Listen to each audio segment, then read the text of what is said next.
আসসালামু আলাইকুম প্রিয় বন্ধুরা, দেখো আমি একটা ভিডিও দিতেছি তোমাদেরকে। তো যারা লেয়ার সম্পর্কে বোঝো না, জানো না, লাঞ্চের সুপারভাইজার এবং জুনিয়র যারা আছো, তারা এই লেয়ারটা দেখে তোমরা শিখতে পারবে অনেক কিছু। যদি তোমাদের ভিডিওটা ভালো লাগে অবশ্যই চ্যানেলটা সাবস্ক্রাইব করে দিবে প্লিজ। এই যে দেখো আমি এখন এখানে ব্যাক রাইস মারতেছি, ফর্ম রাইস মারতেছি। পরে এখানে আমি সাইড সিএম জয়েন করতেছি এবং সাইড মারার পরে আমরা ইনসেমে যাব। তবে এই যে এখন এক সাইড মারা শেষ, এই আমরা দ্বিতীয় সাইডে এখন চলে যাচ্ছি। দ্বিতীয় সাইডে হয়তো অনেক স্যাম্পলে লেভেল থাকে, এটা আমার লেভেল আছে, মেক করা লাগে। 2-3টা লেভেল থাকলে এটা সিঙ্গেল লেভেল, তাই মেক করা লাগবো না, মেক ছাড়াই এটা হবে। এখন সিঙ্গেল লেভেল, যে আমি লেভেলটা লাগাইতেছি।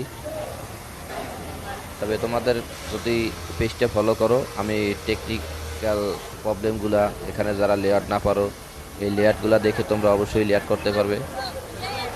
এই পেজটা তোমরা অবশ্যই সাবস্ক্রাইব করে রাখবে, যাতে তোমরা এখান থেকে কিছু শিখতে পারো। এই যে আমি এখন ইনসেমে চলে যাচ্ছি। ইনসেমে ক্রস পয়েন্টটা 100% মিলাইতে হবে। ক্রস পয়েন্টটা শেষ হওয়ার পরে আমরা চলে যাব বারটেক মেশিনে।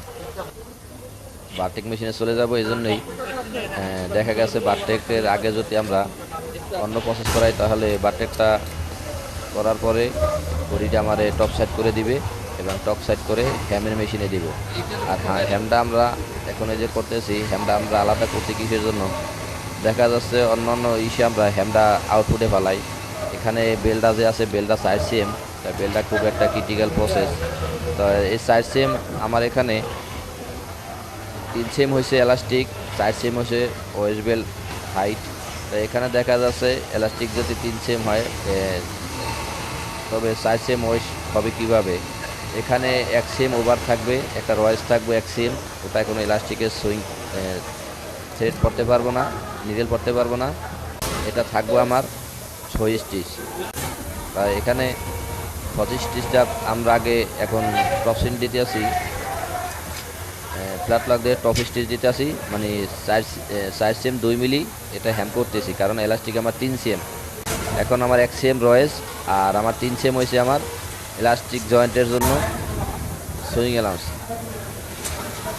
এই যে আমি হ্যাম করতেছি, এটা এটা হইলো ওয়েস্ট হ্যাম। ওয়েস্ট হ্যামের পরে আমি এখন হোলে চলে যাব।